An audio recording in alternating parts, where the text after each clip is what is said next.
목회의 역량이기 때문에 그 목회의 역량을 어떻게 우리가 구분할 것이냐, 저는 네 가지로 보았습니다. 첫째는 그 하늘로부터 주어진 확고한 소명의식. 이제 우리 목회자들은 분명한 소명의식이 있어야 될 것이고, 이제 두 번째는 이제 성김의 리더십으로 대표되는 목회의 리더십. 세 번째는 하나님의 말씀의 선포, 즉 설교, 설교와 이제 티칭의 어떤 역량, 그것을 목회 역량에 꼭 필요한 필수적인 역량으로 이렇게 판단했습니다. 네 번째는 이제 성도들을 신방하고 보살피고 상담하고 하는 지도하는 목회적 돌봄, 이 네 가지를 목회 역량의 필수 4대 요소라 이렇게 판단했습니다. 거기에 대한 성경적 근거는 거기에 다 나와 있고, 이것은 이제 우리 예수님께서 제자들 사역의 주요 근간이 되었고, 그 후에 초대교회 지도자들이라든지 우리의 종교개혁자들, 청교도들, 그리고 모든 우리 개혁신학을 따르는 후예들의 사역의 모델이 되고 있는 것을 볼 수가 있습니다. 이제 연구 가설을 이렇게 세웠습니다.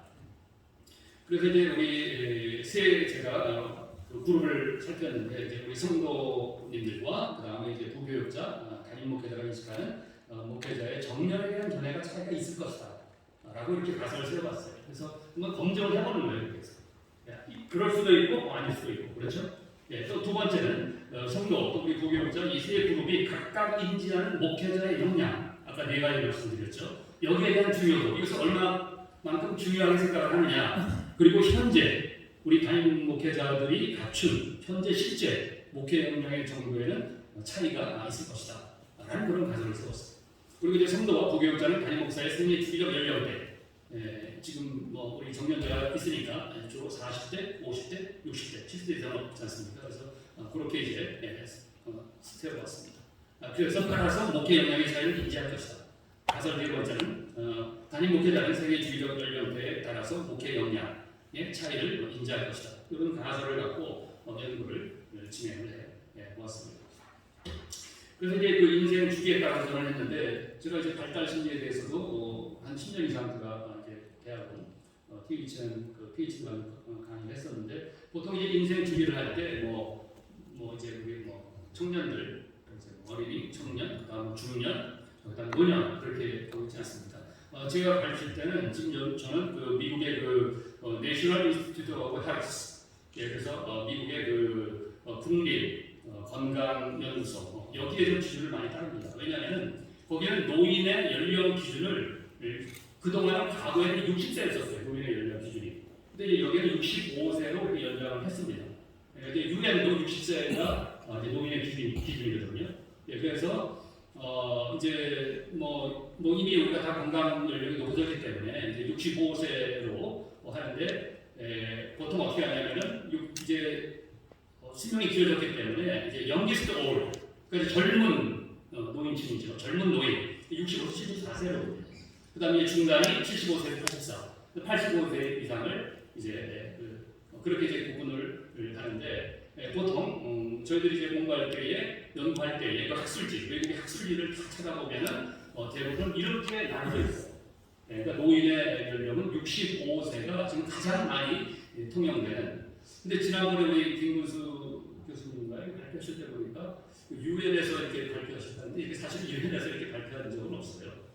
그래서 이게 좀 굉장히 제가 의아했습니다. 그 유엔에서 뭐 18세에서 65세를 유스 청년이라고 하는데 65세가 청년이 그게 아니지 않습니까? 저도 이제 한달이 지났지만은 저 자신을 청년할 수 없는데, 그래서 제가 좀 알아봤어요. 그랬더니 이제 그 유엔에서 이 에이즈에 대해서 나오는 그룹이 두 개가 있습니다. WHO, 이제 뭐 저희 천안도 이제 WHO에서 그룹을 했기 때문에 직접 한번 지도도 해봤고, 또 유엔의 그 인구 기금이라는 UN FPA라는 그런 단체가 있는데, 이제 거기에서도, 그리고 이제 이것이 만약에 맞다면 이미 학자들이 다 그걸 인용을 해요.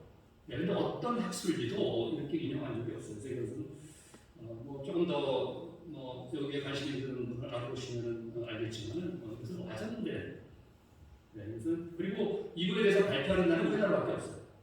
미국이라든지 뭐 영국, 일본, 다른 나라에서 발표가 되면은 좀 이게 받아들여질 텐데, 우리나라에서는 이제 우리나라가 고령화되다 보니까 우리들 기분 좋으라고 이렇게 기자들이, 여기 기자분들 많이 계시지만 그렇게 이제 무슨 서비스를 해주신 게 아닌가. 기분은 좋은데 우리 학자 같은 사람들 이런 걸 받아들일 수가 없습니다. 그래서 이건 아닌 것 같고. 그래서 이제 생애 주기에 따른 이제 다양한 능력을 보면은 이미 이제 신체적이나 지적 능력, 30세가 넘어가면은 우리의 지적 능력을 떨어지게 되어 있습니다. 그래서 그거는 우리가 따라갈 수가 없어요, 정의사한테. 그렇지만 목표라는 것은 신체적 능력과 지적 능력을 하는 것은 아니잖아요.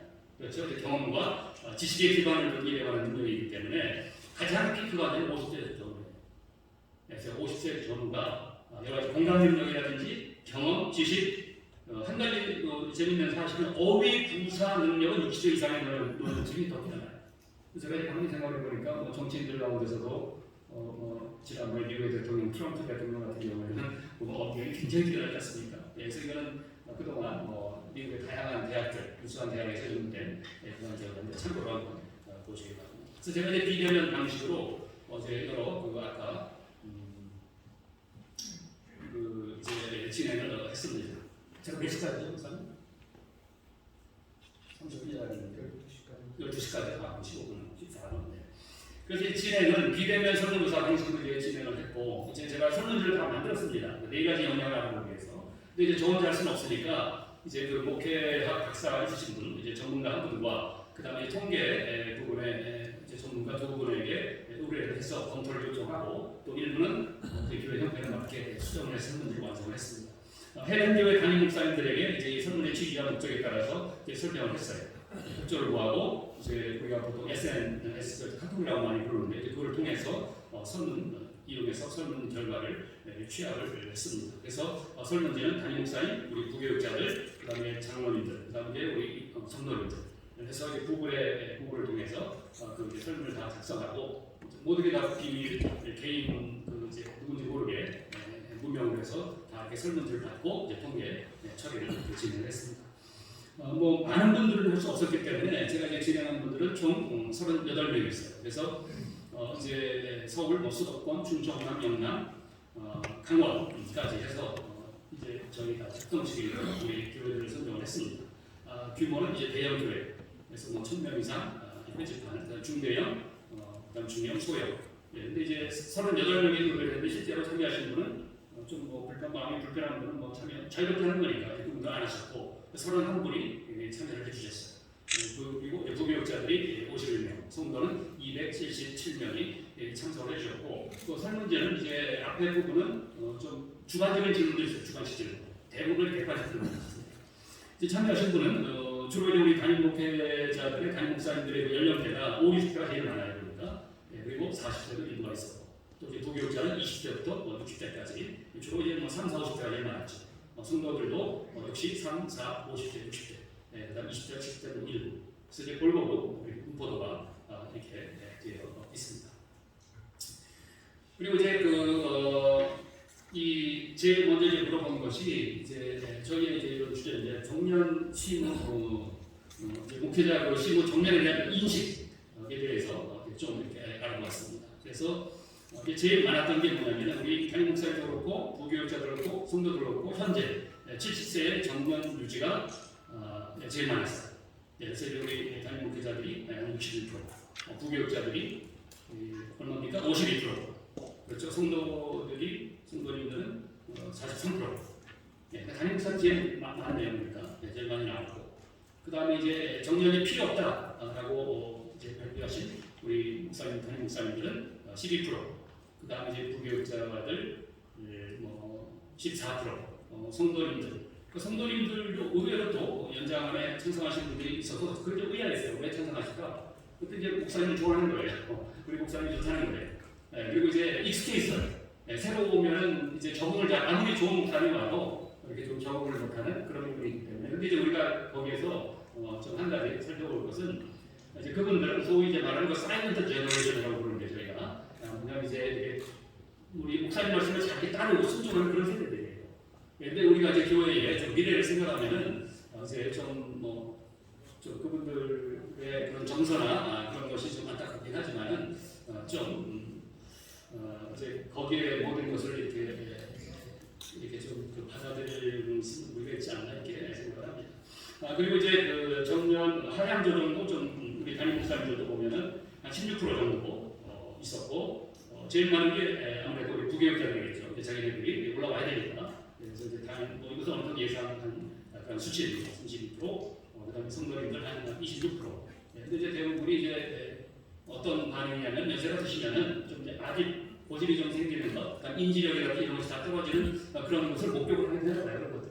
그리고 참 감사하게도 우리 성도님들은 좋게 생각해서 우리 목사님 너무 고생을 했으니까 좀 쉬시는 게 좋지 않겠나라고 부정적인 의미에서 우리 목사님이 너무 고집스럽고 많이 생겨서 나가라 그런 것이 아니라 목사님이 정말 염두해 주시고 너무 안쓰러운 거예요. 이제 쉬어도 되지 않겠느냐라는 이제 그런 취지에서 한 그런 답변들도 꽤 있는 것을 볼 수가 있었습니다. 그 다음에 이제 그 중요한 것은 제가 이 부분이 좀 중요하다고 이제 보여지는데 이제 성도가 인식하는 목회자의 영향력, 중요도와 담임 목사 실제 행하는 정도. 그러니까 아까 말씀드린 소명의식이라든지 그 다음에 이제 그 목회적 돌봄, 이제 설교와 리더십에 있어서는 별 차이가 없어요. 그러니까 중요하다고 생각하고 우리 목사님 잘하고 계신다. 이제 그런 의견들이 대부분이었어요. 성도님들 볼 때. 근데 소명의식과 목회적 돌봄 이것은 굉장히 중요한데 그 중요한 거에 비해서 우리 목사님들이 조금 그게 좀 약간 떨어진다라고 이렇게 보시는 그런 유의미한 결과들이 이렇게 나왔습니다. 그리고 이제 우리 부교육자들 대상으로 해보니까 목회자의 영향력 중요도 또 역시 실천하는 정도 보니까 소명의식, 리더십, 목회적 돌봄 이제 여기에서 차이를 보였어요. 이제 설교에 대해서는 뭐 크게 차이를 보이지 않았는데 이제 소명의식이 정말 중요하고 또 리더십도 중요하고 목회적 돌봄 중요한 거에 비해서 우리 담임 목사님의 실제 행하는 그 정도의 차이는 조금 기대한 것보다 좀 낮다라는 그런 수치가 나왔습니다. 그리고 이제 제일 중요한 것은 세 번째, 우리 이제 담임 목사님들 본인이 생각할 때 중요하다고 생각하는 것과 실제 본인이 사역 현장에서 하고 있는 실천하고 있는 그 부분에 대해서 그 소명의식의 중요도 이것은 우리 성도님들도 그렇고 우리 부교육자들도 그렇고 담임 목사님들도 그렇고 네 가지의 목회 역량 중에서 가장 중요하다고 생각하는 것이 소명의식이었어요. 그러니까 이제 소명의식이 떨어지면 사실 목회 힘들잖아요. 그렇죠? 직업적으로 할 수 있게 돼요. 매너지면 할 수 있고. 가장 중요하게 생각하는 바로 이 부분이었어요. 근데 이 편차가 우리 성도들이 보고 느끼는 편차보다 담임 목사님들이 본인들이 생각하는데 본인들이 부족하다고 느끼는 그 차이가 굉장히 컸습니다. 그게 좀 제가 놀라고 그러니까 뭐냐면 누구보다도 본인이 잘 알 거 아니에요. 그분 성도들이 보고 부교육자가 보는 것보다 자신들이 더 잘 아는 거예요. 이게 너무 중요한데 소명의식이 지금 지나고 보니까 내가 너무 소명의식이 떨어져 있어서 이게 좀 안타까워 있는 그런 답변들이 많이 있어. 리더십도 마찬가지예요. 수치상으로 확연하게 드러납니다. 뭐 4.9, 4.3 나가고 목회 리더십 4.7, 3.8, 4.6, 3점대가 성도들이랑 부교육자에 나오지 않아요. 다 4점대로 나와요. 근데 이제 담임 목사들이 본인이 볼 때에 그런 부족함들을 이렇게 많이 고백하고 있는 그러한 통계 수치를 볼 수가 있었습니다. 그리고 이제 연령들은 40대나 50대, 60대는 연령 그 역량의 차이를 분석을 해봤는데 그 차이는 크게 없었어요. 뭐 40대 아까 우리 뭐 총회장님은 40대 때 그때가 아주 뭐 최고 절정의 시기가 그러셨는데 실제로 우리가 해보니까 40대 때나 성도님들도 그렇고 우리 부교육자 본인들도 그렇고 40대, 50대, 60대의 목회적 역량에는 그렇게 큰 차이는 사실 없었어요. 근데 여러분 어떠신지 모르겠어요. 그럼 제가 이제 개인적으로 이제 목사님들 여러분들에게도 이렇게 인터뷰를 좀 요청을 했었는데 이런 말씀을 하시더라고요. 65세가 딱 되니까 그때부터는 설교 준비가 좀 하기 싫었는데 그러시더라고요. 그렇게 준비가 좀 하기 싫고 또 뭐 이제 교인들도 65세가 되면은 우리 장로님들도 이게 좀 어떤 액티브 플랜, 이제 목사님 은퇴에 대한 그런 부분을 생각하시는 이제 그런 얘기를 들은 적이 있습니다. 5분 남았기 때문에 좀 이제 논의에 대한 부분을 좀 보도록 하겠습니다. 그래서 이제 그 아까 처음 말씀드린 것처럼 우리 성도님들 볼 때, 부교육자가 볼 때, 우리 담임 목사님들 볼 때 목회자의 정의에 대한 견해에는 유의미한 차이가 있다. 그래서 그 아까 여기 퍼센테이지를 다 말씀을 드렸습니다. 예, 그리고 아까 연구자 해서 성도들이 이제 오래 할수록 우리 담임 목사의 관계 잘 형성되어 있기 때문에 또 새로운 목회자의 적응이 두려움이 공존하기 때문에 이제 그런 부분들은 더 연장으로 할 수 있는데 그거 우리가 너무 이제 거기에 귀를 기울여서 연장으로 가게 된다고 하면은 우리가 이제 그 교회의 신앙 계승이라는 명분이 있지 않습니까? 이제 이 교회가 하나님의 교회고 앞으로 신앙이 계승이 될 터인데 어떻게 보면 좀 어느 정도 정점에 있을 때, 정점을 유지하고 있을 때 바톤 터치를 해주는 것이 그것이 참 우리 하나님께 영광이 되지 않을까라는 생각을 했습니다. 이것은 제가 이제 우리 포곡제일교회 제가 우리 존경하는 김종원 목사님이라고 했어요. 제가 한번 부탁해서 전화했어요. 그랬더니 그런 말씀을 왜 알려주시는 거예요. 그래서 고 교수님 한번 보세요. 400m 릴레이 개조할 때에 어떻게 바톤 터치를 합니까? 힘 떨어진 다음에 바톤 터치를 되지 않습니까? 힘이 있을 때에 그 바톤을 넘겨줘야 그 사람이 그 바톤을 갖고 뛰지 않겠습니까? 라는 말씀을 해주셔서 참 감사하게 그 견해를 받아들여서 우리가 좋은 것 같습니다. 논의의 두 번째는 이제 뭐냐면 이제 여러 가지 얘기들이 있는데 그 이제 가끔 이제 성경 해석에 있어서 정말 잘 이해가 되잖아. 이제 예를 들어서 정말 연장이나 페이지에 대해서 성경에는 기록이 없다 이렇게 이제 말씀을 하시는 그런 견해들이 있는데 그것은 성경 그 해석에 있어서 그런 거 같은데 프로프 텍스팅이라고 하는데 이것은 뭐냐면 성경의 어떤 이 제사장, 성직, 나이 제한이 없다, 평생 그러겠다 이런 근거로 이 페이지나 연장을 공부하는 것은 자신의 어떤 그 선입견이나 주장, 전제 이것을 따라서 텍스트를 읽고 문맥에 상관없이 인용하는 자의적인 성경 읽기 방식이라고 저희가 배웠어요. 그 성경 해석가 지금도 우리 총세를 그렇게 가르치고 있고 그렇지 않습니까? 어떻게 제사장의 비율을 들지 저는 잘 이해가 되잖아요. 그러면은 제사장에 따라 우리 목사 직분이라면은 그런 게 세습해야 되죠 자식들에게. 그 말이 안 되잖아요 이게. 그리고 또 예를 들어 보세요. 없다로 정년이 없다. 그러면은 권사제도로 성경이 있습니까? 서류 집사제도 성경이 있어요? 원로목사제도 성경이 있어요?